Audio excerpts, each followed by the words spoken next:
பலன் பார்த்தீங்கன்னா 6வது வீட்டில் அமர்ந்திருக்கிறார். எதிரி வீட்டில் சஞ்சாரிக்கும் போது எல்லா வகையில் நன்மை தருவார். எதிர்பாராத நன்மைகள் நடக்கும். அரசாங்க நிறுவனத்தில் வேலையில் விண்ணப்பித்தாலும் அல்லது அதன் தொடர்பான ஒப்பந்தத்தில் ஒரு கையெழுத்து நீங்க போட்டிருந்தீங்கன்னா கூட உங்களுக்கு சாதகமாக அமையும். மகர ராசி நேயர்களே, இதுவரைக்கும் ஏராளமான தடைகள் இருந்திருக்கும்.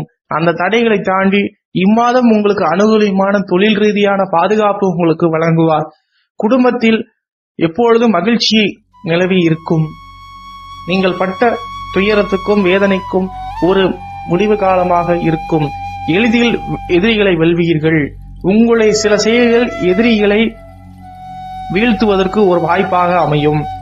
மகர ராசிக்காரர்கள் எதிரியும் துணிச்சலோடு செயல்பட்டால் இந்த மாதம் நீங்கள் வெற்றியோடு கடந்து விடலாம்.